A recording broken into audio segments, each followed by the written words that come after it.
Tämä luento käsittelee määräävän markkina-aseman väärinkäyttöä. Nyt määräävällä markkina-asemalla tai sen väärinkäytöllä tarkoitetaan sitä, että yritys käyttää omaa markkinavoimansa väärällä tavalla, joko sulkeakseen kilpailijat pois markkinoilta tai sitten yritetään, siis toimitaan mielivaltaissuhteessa asiakkaisiin tai sitten esimerkiksi alihankkijoihin.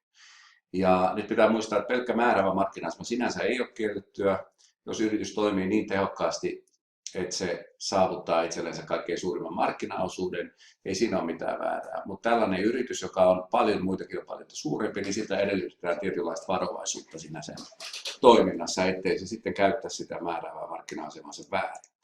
Edellytyksenä on siis se, että meillä on yksi tai useampi yritys, jolla on määräävä markkina-asema jollakin relevantilla hyödykemarkkinalla. Eli siinä joudutaan siis arvioimaan, tai itse asiassa on tämmöistä taloustieteellistä arviointia, jossa me arvioidaan yrityksen markkinaosuuksia.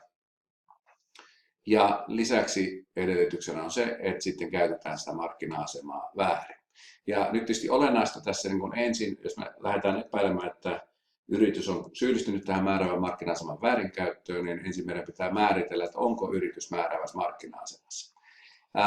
Ja tämä, niin kuin mä sanoin jo, on tällaista taloustieteellistä määrittelyä, johon meillä ei ole mitään tarkkaa määritelmää, ei ole mitään tiettyjä prosenttiosuuksia, markkinaosuuksia, millä me voitaisiin suoraan sanoa, että yritys on määräävässä markkina-asemassa. Se on selvää, että jos yritys on monopoliasemassa, niin silloin sillä on määräävä markkina-asema. Jos yrityksen markkinaosuus on 80%, niin sillä hyvin todennäköisesti on määräävä markkina-asema. Jos yrityksen markkinaosuus on 60%, niin sellaisessa tilanteessa pitää jo katsoa sitä kilpailutilannetta vähän laajemmin, että mikä se muiden yritysten markkinaosuus on. Ja harvemminpa kai, jos yrityksen markkinaosuus jää alle 50%, niin voidaan sitten sanoa, että millään yrityksellä olisi määräävää markkina-asemaa. Tosin jos nyt yrityksen markkinaosuus on 45 ja sitten siellä on pelkästään 1% markkinaosuudella olevia pieniä yrityksiä, niin sitten sekin vielä saattaisi riittää. Kyseistä on siis se, että onko yritys sellaisessa asemassa, että se pystyy toimimaan riippumattomana kilpailijoista, tavarantoimittajista tai asiakkaista. Eli tarviiko sen välittää siitä kilpailusta vai ei? Onko sillä sellaista pelkoa, että jos me toimitaan näin, niin asiakkaat karkaa kilpailijaan? Jos tämmöistä pelkoa ei ole, niin silloin se voi johtaa kilpailua häiritsevään käyttäytymiseen esimerkiksi. Ja silloin kun me lähdetään miettimään, että onko se määräävä markkina-asema yrityksellä, niin silloin me joudutaan määrittelemään se, että mitkä on ne markkinat, missä sitä markkinaosuutta lasketaan. Eli me joudutaan määrittelemään relevantit hyödykemarkkinat, me joudutaan määrittelemään relevantit maantieteelliset markkinat silloin, kun määritellään se, että mikä on yrityksen markkinaosuus.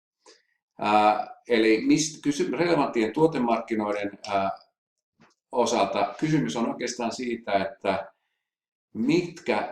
mitkä tuotteet muodostaa tämän kyseisen yrityksen tuotteita tai palveluiden kanssa kilpailun. Eli mitkä on niitä korvaavia tuotteita. Oikeastaan niin tuon kysynnän korvattavuuden kannalta voidaan sitä tarkastella, että jos meillä löytyy substituutteja tuotteille, niin se täytyy ottaa huomioon tässä markkinaosuuksien määrittelyssä.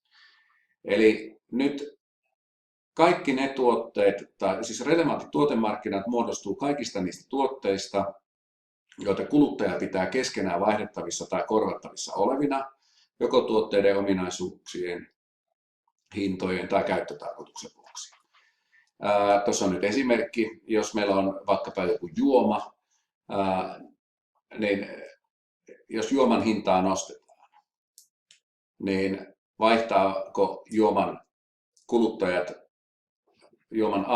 vaihtaako ne sen sitten johonkin toiseen juomaan, eri makuiseen juomaan, jolloin siis markkina tuollaisessa esimerkiksi voi muodostua siitä tismalleen samankaltaisista juomista plus sitten kaikista niistä juomista, jossa maku on suurin piirtein samanlainen. Eli voisi ajatella, että jossakin niin kuin limonadimarkkinoilla, niin voidaanko me laskea määräävä markkina-asemaa pelkästään kolajuomien osalta vai pitäisikö siihen ottaa huomioon sitten myös vaikkapa tällaiset appelsiinilimsat tai sitruunalimsat esimerkiksi. Onko ne keskenään korvattavia? Mulla ei tähän sinänsä ole muuten vastausta, että onko Kola ja sitten Jaffa, onko ne keskenään korvattavia tuotteita. Minusta tuntuu, että ne voisi ollakin näin. Eli tässä on nyt esimerkki kysynnän korvattavuudesta. Tämä on tällainen vähän niin kuin oppikirjaesimerkki United Brands. United Brands ainakin aiemmin toi Euroopan unioniin banaaneja. Se United Brands on siis tämmöinen iso elintarvikemerkki tai elintarvikeyhtiö, jolla on siis useita eri tavaramerkkejä. Banaanien osalta tämä United Brandsille kuuluva tavaramerkki oli Chiquita, ja United Brands toi näitä Chiquita-banaaneja Euroopan unionin alueelle. Ja nyt siinä oli tilanne, että United Brands oli kieltäytynyt toimittamasta Chiquitaa tietyille kauppaketjuille, ja Hollannissa ja Tanskassa. Ja nämä kauppaketjut vetosi Euroopan unionin komissioon siihen sen vuoksi, että on määräävä markkina-aseman väärinkäyttö. United Brands, että Chiquita-banaaneilla on määräävä markkina-asema, ja sen takia määräävässä markkina-asemassa oleva yritys ei voi olla ilman hyväksyttävää syytä kieltäytyä esimerkiksi myymästä niitä tuotteita. No, United Brands sitten esitti, että ei tässä mitään määräävää markkina-asemaa ole, koska nyt pitää katsoa Chiquitan asemaa hedelmämarkkinoilla kokonaisuutena.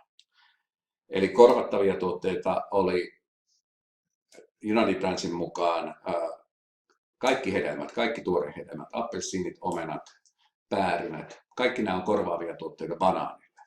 Ja silloin, jos me sitten lasketaan markkinaosuutta, niin huomataan, että Chiquita-banaaneilla ei ole määräävää markkina-asemaa, kun me otetaan huomioon appelsiinit ja omenat ja ynnä muut. No, tämä on nyt tietysti vähän, meillä on englannissa tällainen se sanonta, että to compare apples with oranges, jolloin me vertaillaan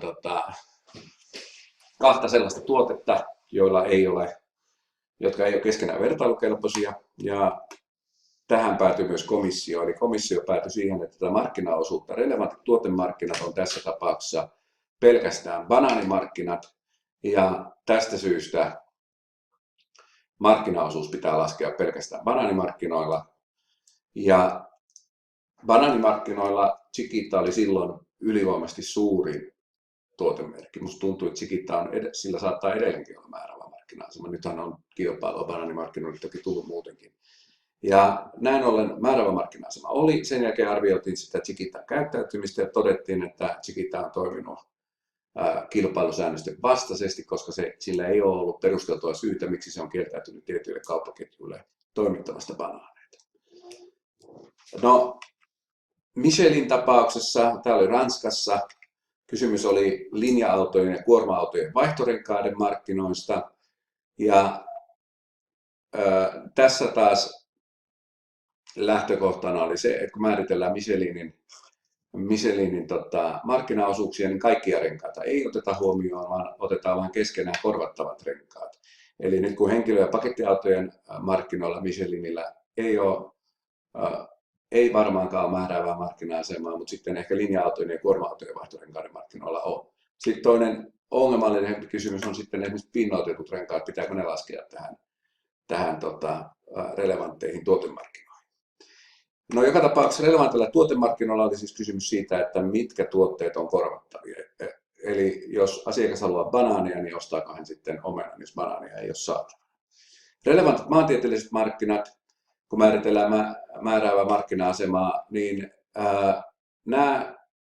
tässä on siis kysymys siitä, että alkaisivatko asiakkaat tilata muualla toimivilta yrityksiltä tuotteita lyhyellä aikavälillä. Siinä tapauksessa tähän liittyvät kustannukset jäisivät alhaisiksi. Kun me lähdetään määrittelemään relevanttia maantieteellisiä markkinoita, kysymys on siitä, että mikä alue me otetaan huomioon, kun me lasketaan markkinaosuutta. Jossakin niin kuin banaanikaupassa se alue voi olla aika pienikin. Se voi olla alueellisesti pieni tämä.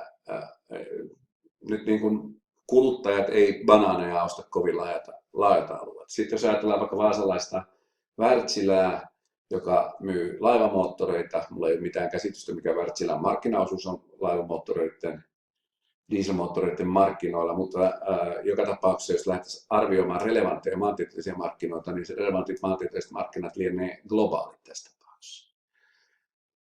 koska niitä moottoreita hankitaan, asiakkaat hankkii niitä ympäri maapallon.